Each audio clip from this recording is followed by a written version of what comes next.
Hey, what's up, guys? This video is well over 24 hours in the making.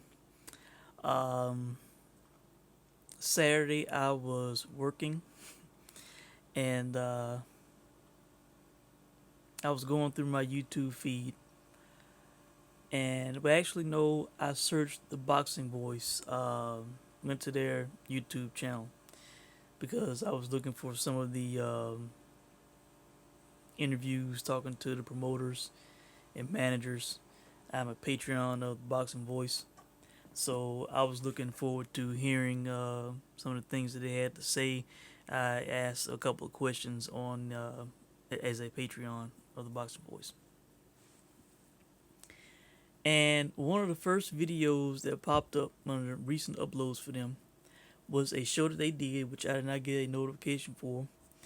It is titled Shakur Stevenson, Joet Gonzalez Strike Deal.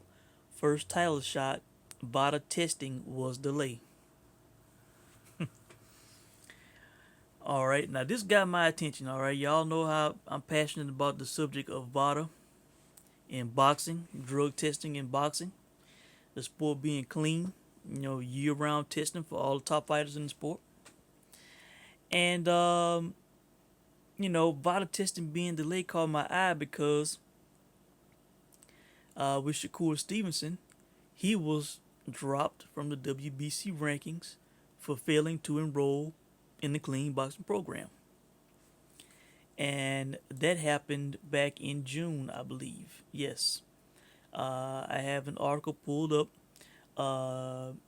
from nyfights.com from June 5, 2019.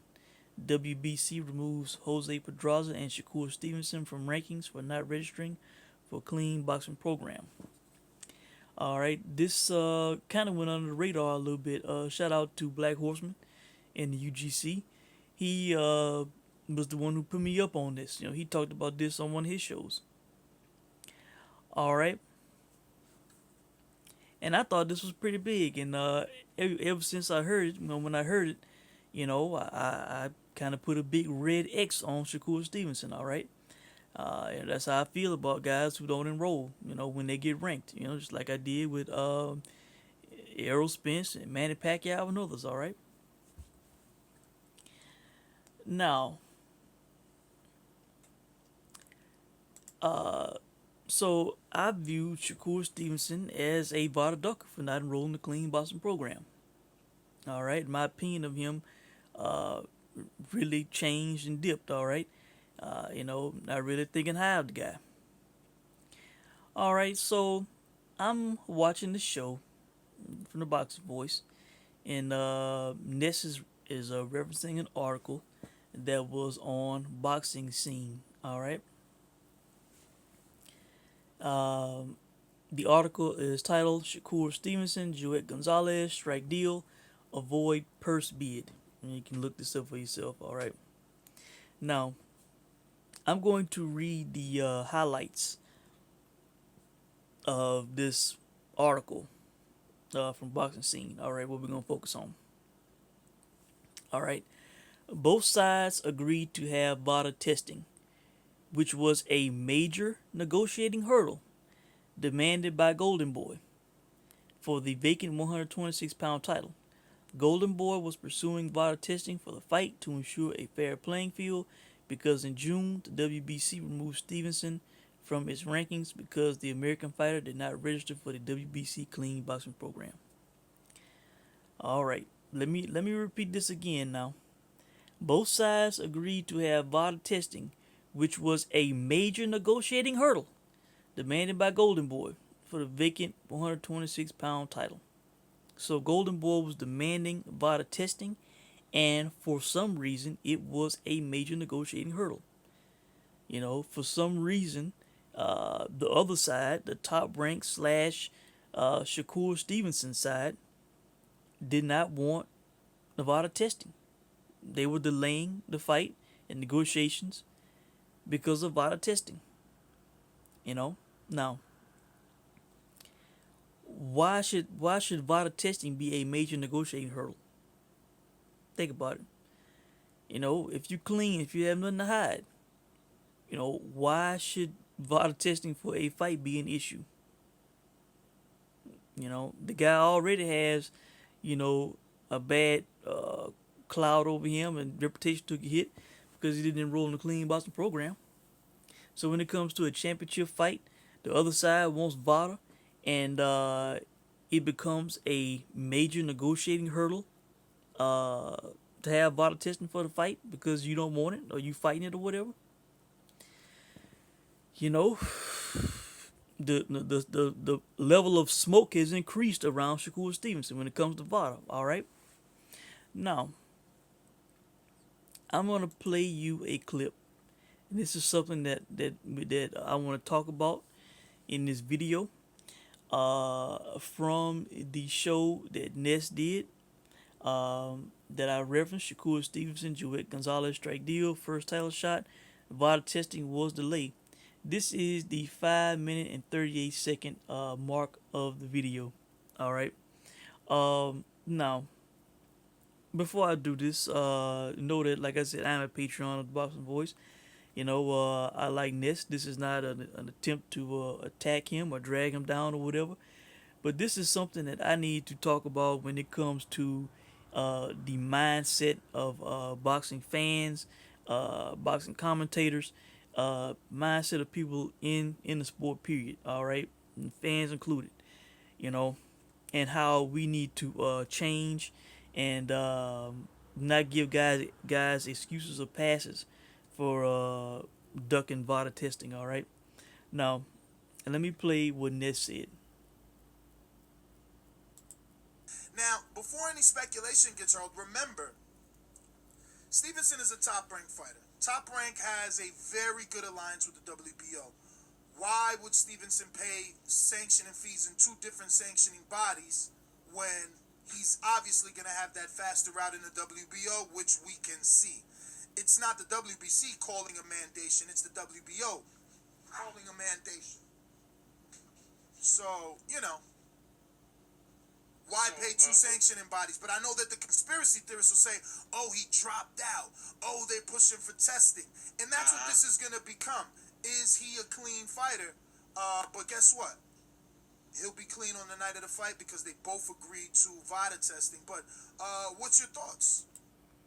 All right, now I'm going to stop it right there. Okay.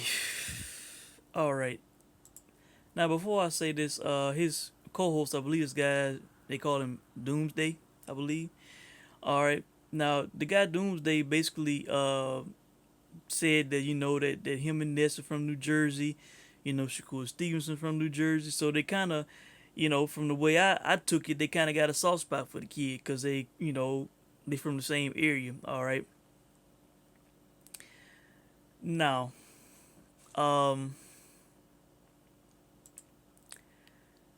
Ness is talking about the top rank affiliation, the WBO, paying two sanctioning fees, and saying that Shakur Stevenson will be clean on fight night. All right, now,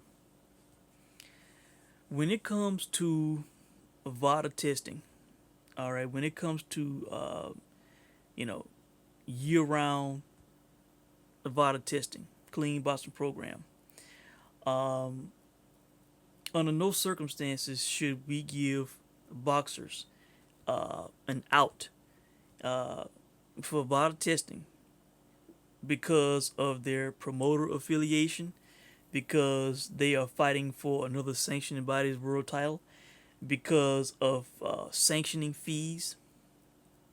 These are no excuses, man, to not be subjected to year-round VADA testing.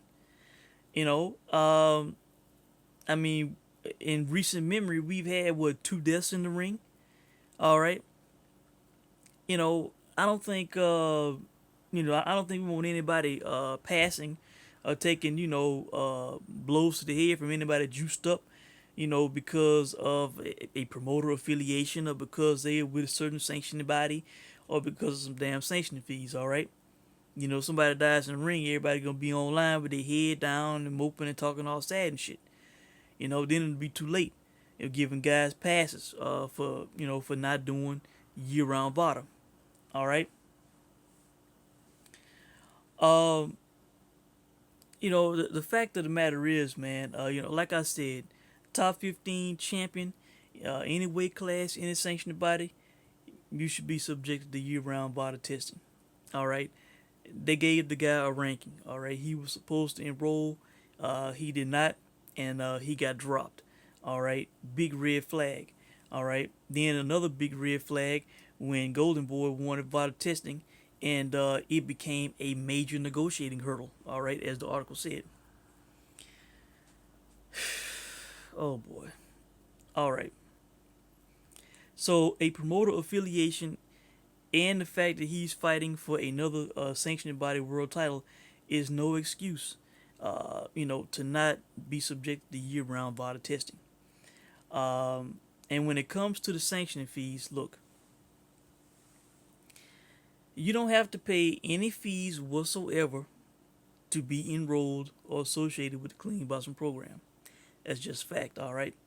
Now, Ness is right in the sense that as a ranked WBC fighter, he would have to pay a sanctioning fee, all right? When he fought, he would have to pay a sanctioning fee, all right? However, if he is so hard up for money, if he is struggling so bad, all right, the way he can't pay, the sanctioning fee, all right, which I'm not hearing a huge outrage over from other boxers, all right. And this guy was a silver medalist. He made 20,000 in his first fight. My research says the guy's a millionaire, and I'm pretty sure he's gonna make easily in the six figures for this fight. All right. Now, if he's so hard up, if he don't want to pay two sanctioning fees, all right, if he wants to hold on to his money so badly, you know, he could tell the WBC that that he doesn't want to pay the sanctioning fee, that he doesn't want the ranking, and just pay the WBO sanctioning fee, and he could still be enrolled in the Clean Boxing program. You know, that's fact, man. It is not a requirement to pay a sanctioning fee to be enrolled in the Clean Boxing program, because if he was a WBO champion, right now, and he was not ranked by the WBC, he could still enroll in the Clean Boxing program if he wanted to. He could. He could just fill out the paperwork and submit it, and not owe any sanctioning fees, no enrollment fees or nothing. So, paying two sanctioning fees is not an excuse. To duck the Clean Boxing program, to not enroll in VADA testing. It's not. All right. And then Ness said that he will be clean on fight night. This is what people in boxing need to understand, man. Okay, he could do VADA testing, in these weeks leading up to the fight, and he could test clean. Sure he could. All right, but what has he done in the weeks and months leading up to this time? All right, let me go to his box rig.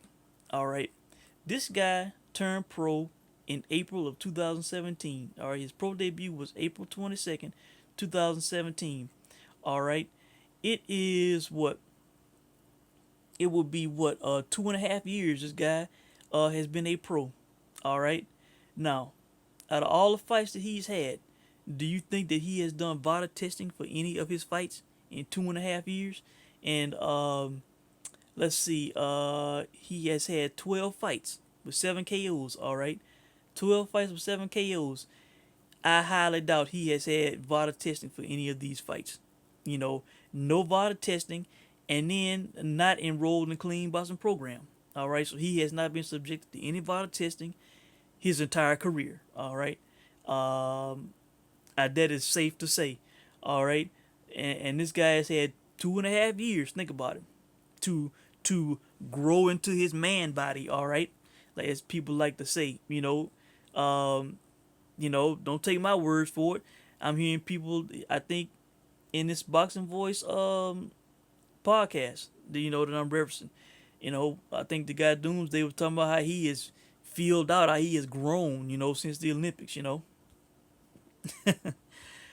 guy putting on muscle, all ripped and ducking VADA, not wanting to do VADA testing. Just think about it now. 2.5 years.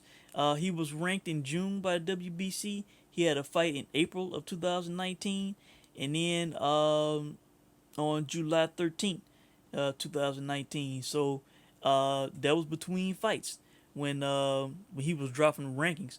Now let's see if he was dropped in June, and that means that he got ranked in March. All right, he got ranked in March. He had a 90-day window to enroll, and he had a fight in January. So what, like 2 months later, he got ranked by the WBC.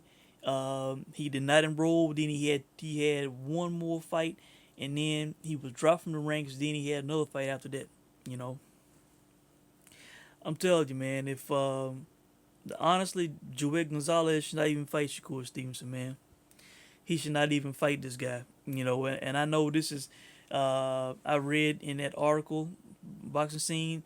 He said that he has been, boxing since he was 10 years old, and this guy. I think he might be like maybe 25 or so. He's 23-0. This guy's pursuing a lifelong dream, but I'm telling you, man, he is fighting a guy.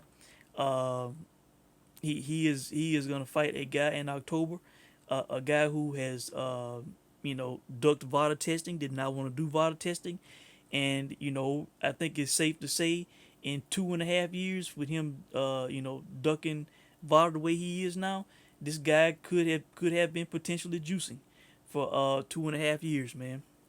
And now that he's getting up to the higher levels where people want him to do VADA, he don't want to do it.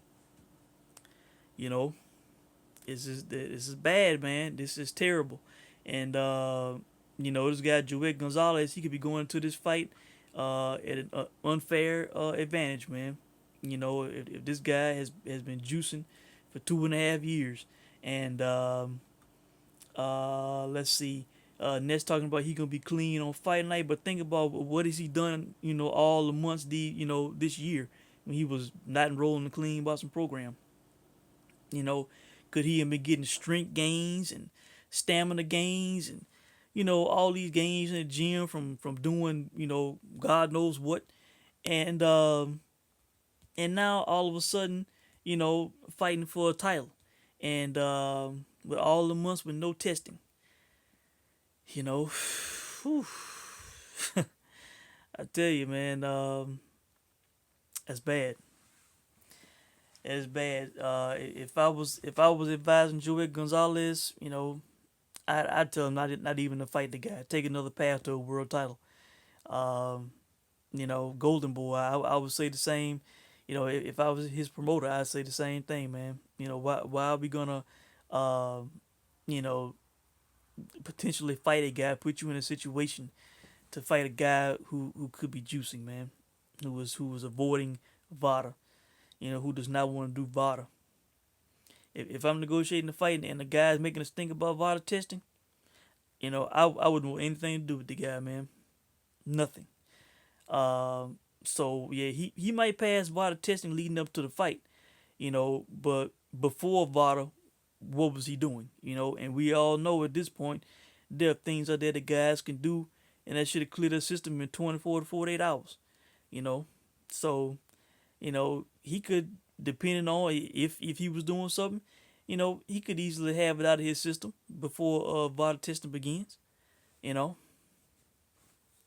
and hell no, I'm not trusting any boxer. I don't care if they were an Olympian or how great their amateur career was. I ain't trusting none of these motherfuckers, man. Um, as far as I'm concerned, hell, you ain't just got to be a Jarrell Miller type to do peds. Hell, it seems like hell, if anything, all these Olympians, kind of got smoke around them, man. Andre Ward, you know, just do a Google on Andre Ward and VADA and look at what pops up. All right. And I look, I know what I saw in that second Kovalev fight, man. First fight looked like shit. He had a quick turnaround. Second fight he had about 6 months to with no testing at all. He could do whatever he want, and he was a completely different guy, man. His body was different. His speed and reflexes were different. His strength was different. You know, And he get a stoppage on Kovalev, stopped the guy for the first time in his career. Kovalev laughing at his power in the first fight, and in the second fight he can stop the guy. You know, they was calling for a knockout in that fight, and I'm sitting here laughing like, yeah, right. He can't knock out nobody. He barely knocked out half the guys in his career, and he gonna stop Kovalev and shit, man. And I'm supposed to be like, oh my God, Andre Ward's amazing, you know. All right, we all know, you know, the deal with Errol Spence. You know, Errol Spence, gets ranked by the WBC. He don't enroll. Then he tells this weak, shaky lie talking about, oh, I talked to Al Heyman's guy Brad, and he said that WBC dropped me out. He said if I was in the top 10, I don't have to do it. If they had me ranked, I would have done it no problem. Well, you were ranked, all right. So it was a problem, you know. And the guy went on to slowly turn in his enrollment form. Kilbrook had to publicly get on the guy to turn in his enrollment form. You know, how pathetic is that? You know, how often does that happen where a boxer has to do a tweet to tell the guy to turn in his enrollment form? That's the only time that shit's happened, man. That's pathetic. All right, and then you know after that, you know when it came to Mikey, you know he was declining VADA testing, just like Shakur Stevenson was doing. You know he was declining VADA testing, and Victor Conte and Mikey had to put the pressure on him, you know, to do VADA. You know, it's all these Olympians, man. You know, Ward, Spence, and now Shakur Stevenson. He the next one in line. You know, isn't Shakur Stevenson managed by Andre Ward? You know, so really, it's not even that surprising, man. Um, you know, and like I said, man, if I was advising Joet Gonzalez, man, I say stay away from this guy, man. Because I tell you, if Joet Gonzalez goes in the ring with this guy and suffers a serious knockout, you know, career could be ended. You know, life could be ended. Then everybody be looking back saying, "Oh man, damn man, boy, Shakur Stevenson, he was ducking VADA. He got dropped from VADA. He didn't want to do VADA testing." Then it'll be hindsight, and people have, you know, had their heads down and shit, you know, thinking about how they should have realized what was going on, you know. So, you know, I had to make this video to respond to the show that Ness did on the Boxing Voice, man. No, we do not need to give guys passes on VADA testing because of who their promoter is, you know, because they fighting for a different sanctioning body. You know, the WBO and the IBF, they are places for guys to go to avoid the clean boxing program, to avoid VADA testing, man. You know, just facts. The WBO and the IBF have not instituted any VADA testing program. The WBA's fair boxing program appears to be a sham and a joke. So you know, hell, I mean, they just had the Pacquiao Thurman fight where them guys wasn't even doing VADA testing until it got exposed, you know. And that's on Manny Pacquiao. I didn't do a video on that. I was doing videos at the time, but that was on Manny Pacquiao. You know, because he was the A side. It's his fault that there was no VADA testing. And Keith Thurman should have pushed for the shit. He should have said VADA or nada, as Black and UGC says. You know, if we ain't doing testing, I'm not fighting. But did Keith Thurman do that shit? No. He went for the money. He was getting the biggest payday of his career, and you know, he took the shit, man. And you know, hey, and what happened? He lost he lost his belt, and after the fight, all people were saying was, "Oh man, Manny Pacquiao, he looks amazing at 40. He rewinded the clock. How is he doing it? He looks as good as he's ever looked." You know, that's what they say after the fight. They don't say, "Man, damn, man, Manny Pacquiao was." You know, they had this fight with with no VADA mainly. You know, Manny Pacquiao was the A side, and you know he didn't demand VADA. He didn't institute VADA for this fight. They don't say that shit. They just talk about the end result, man. You know, and I'm sitting back just looking at the shit, shaking my head. You know, hearing the commentators.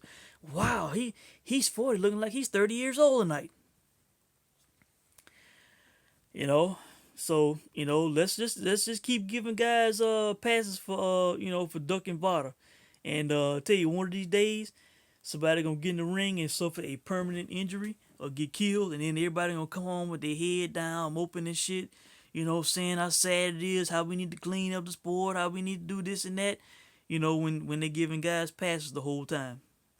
You know, I am not giving any boxer whatsoever a pass on not enrolling the clean boxing program or doing VADA testing for fights because of their promoter, because they are fighting for the WBO or the IBF or the WBA. Because they don't want to pay sanctioning fees. You know, like I said, if he don't want to pay a WBC sanctioning fee, he could ask them to remove him from their rankings and just say that I don't want to pay the sanctioning fee. Just refuse the sanctioning fee. They would drop him from the rankings, and he would not have to pay. All right, he would be enrolled in the clean boxing program and not owe a dime. Not owe a dime. He can fill out the paperwork. It's free. If VADA shows up to test him during the year for the clean boxing program, he don't have to pay for it, man. So the money is no excuse when it comes to the clean boxing program. That is a free program, you know, and anybody can enroll. Anybody, any boxer, you know. So if you are a WBO champion, if you are IBF champion, you can enroll in a clean boxing program. You don't have to pay the WBC, man. So and also, like I said, I didn't realize Shakur Stevenson was in the poorhouse. He is managed by Jay Prince and Andre Ward. This I think this Dubin guy is behind him. He was a silver medalist in the Olympics. Like I said, he made 20,000 in his first pro fight, and now all of a sudden he's got problems paying sanctioning fees. I'm supposed to feel bad about his wallet for paying sanctioning fees? No. if his team has not secured a good deal for him the way he can live a good lifestyle and pay sanctioning fees, then that's on them, all right. Uh, but yeah, I don't hear the guy. I don't hear anything about the guy filing for bankruptcy, all right. So I'm not trying to hear this bullshit about him and sanctioning fees, man. You know, and again, like I said, yeah, he can test clean leading up to the fight with VADA. Hell, when the shit gonna start. You got to fill out the paperwork, and when the testing period will be. So, of course, during that period, if he's smart, he could not do anything and test clean. But what about all the weeks and months and days before that shit? You know, we don't know what the guy's been doing for the last 2.5 years, man. You know, we have no idea. And the guys with him ducking VADA the way he is, ducking the clean boxing program, not wanting to do VADA testing for a championship fight. Some big red flags, man. And if I was advising anybody, I would say stay away from this guy, man. He is the new Errol Spence. So I think that's it, guys. I wanted to highlight this man because I don't really think anybody's talking about it. But this is bad, man. And I'm not giving anybody any excuse for not doing the clean boxing program. Year-round VADA, doing VADA testing for a fight. The best fighters in the world need to be doing this shit, man. I ain't trusting nobody. I don't give a damn if they was an Olympian or not. How clean cut they seem to be, how nice they seem to be, I don't give a fuck, all right? I don't. You need to be doing this testing, man. No excuses for nobody. I don't care who the promoter is, the sanctioning body you fighting for, your financial situation. I don't give a damn, all right? I don't give a damn. We cannot give guys passes, man, for not doing VADA testing, man. None at all. So that's it, man. You guys can let me know what you think. If I missed anything, I will leave a comment in the comment section. But eyes are locked in on Shakur Stevenson, man. This is bad. I'm not rooting for the guy. His reputation's taking a hit. I hope Joet Gonzalez goes in there and beats his ass, man. I'm not supporting any VADA duckers, man. Thanks for watching.